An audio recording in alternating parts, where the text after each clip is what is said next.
Assalamualaikum warahmatullahi wabarakatuh. Nama saya Olfat Alivio dengan NIM 25020241180. Jurusan Desain Komunikasi Visual. Saat ini saya akan menjelaskan tentang pengaruh kesehatan mental pada manusia.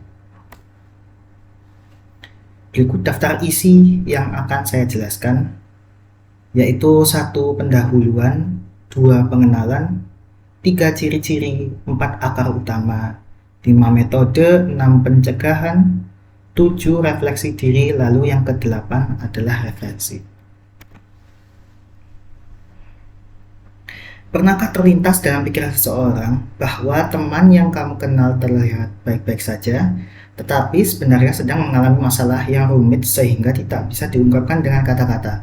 Bisa jadi dalam pemikiran kamu masalah tersebut hanya sebuah hal sepele, tetapi menjadi beban bagi orang lain. Kemungkinan besar itu adalah salah satu tanda kesehatan mental orang tidak baik. Kesehatan mental adalah kondisi kesejahteraan emosional, psikologis, dan sosial seseorang yang memengaruhi cara berpikir, merasakan, dan bertindak. Kesehatan mental juga menentukan bagaimana seseorang menangani stres, menjalin hubungan, serta membuat keputusan. Sama seperti kesehatan fisik, kesehatan mental sangat penting di setiap tahap kehidupan, dari masa kanak-kanak hingga dewasa.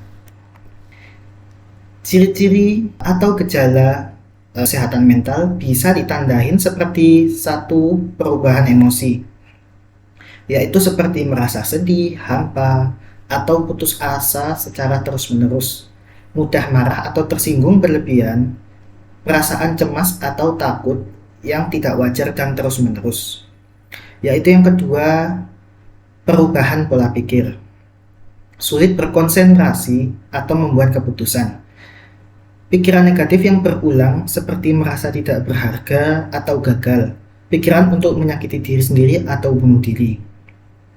Lalu yang ketiga yaitu perubahan perilaku, menarik diri dari lingkungan sosial, keluarga, dan teman. Ciri-ciri seperti kehilangan minat pada aktivitas yang dulu disukai, perubahan pola makan atau tidur secara ekstrim seperti makan, tidur, terlalu banyak atau terlalu sedikit.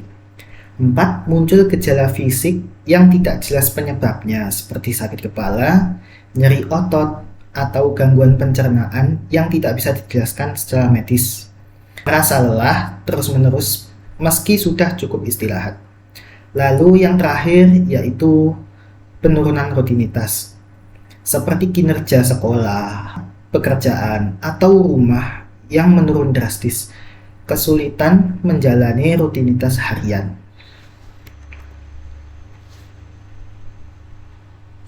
Akar utama yang saya angkat dari materi ini yaitu 1. Takut akan penilaian orang lain. Banyak orang takut jika mereka membuka diri tentang masalah mereka, orang lain akan menghakimi atau menilai mereka. Perasaan malu atau cemas akan dianggap dengan negatif bisa membuat seseorang enggan berbicara tentang permasalahan yang sedang dihadapi. Lalu yang kedua, susah untuk terbuka. Masalah tertentu seperti masalah keuangan, hubungan, atau kegagalan pribadi bisa membuat seseorang susah untuk terbuka, seperti malu atau tidak pantas untuk dibagikan kepada orang lain.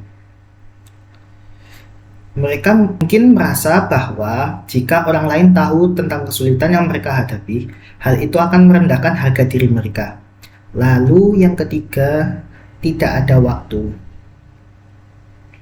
Banyak orang terjebak dalam kesulitan sehari-hari dan merasa tidak ada waktu yang tepat untuk membuka diri.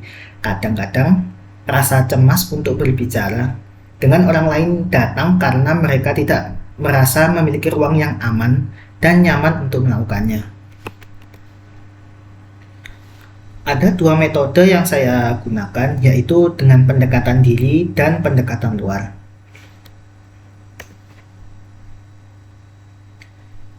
Pencegahan yang bisa dilakukan untuk menghindari adanya depresi atau menjaga kesehatan mental, salah satunya yaitu menjaga emosi. Jangan menekan perasaan. Jika merasa cemas, marah, atau sedih, penting untuk memberi ruang pada diri sendiri untuk merasakannya tanpa bersalah. Lalu yang kedua, aktivitas fisik seperti olahraga, dapat meningkatkan produksi hormon kebahagiaan yang secara signifikan membantu mengurangi kecemasan, stres, dan depresi. Juga meningkatkan kualitas tidur dan energi yang berkontribusi pada kesehatan mental yang lebih baik. Yang ketiga yaitu mengelola makan. Makanan yang sehat seimbang, kaya akan vitamin dan mineral tidak hanya baik untuk tubuh tetapi juga untuk otak. Lalu yang keempat adalah mengelola stres. Cobalah untuk memaafkan diri ketika Anda merasa gagal atau tidak mencapai apa yang Anda inginkan. Jangan terlalu keras pada diri sendiri. Lalu yang kelima adalah bersyukur. Pendekatan yang bisa saya gunakan salah satunya yaitu berkonsultasi dengan psikiater. Memberikan dukungan dengan cara mengkritik bisa sangat membantu. Cobalah untuk memberikan saran yang tidak diminta atau membuat orang lain merasa lebih buruk. Cobalah untuk konsultasi dengan psikiater atau yang lebih ahli dalam menangani kesehatan mental. Lalu yang terakhir, menjaga interaksi sosial dengan keluarga maupun masyarakat. Kesehatan mental perlu dijaga agar tidak perasaan yang selama ini terpendam tidak terlalu menumpuk dalam diri sendiri. Perlu adanya komunikasi atau interaksi kepada orang yang sekitarnya bisa memahami masalah atau perasaan orang lain untuk berbagi rasa. Masukan-masukan yang muncul dari orang lain itu akan membuat perasaan lega dan nyaman serta mendapat motivasi untuk terus menjalani kehidupan yang masih ada. Berikut beberapa referensi yang saya ambil. Mungkin sekian dari saya. Terima kasih. Wassalamualaikum warahmatullahi wabarakatuh.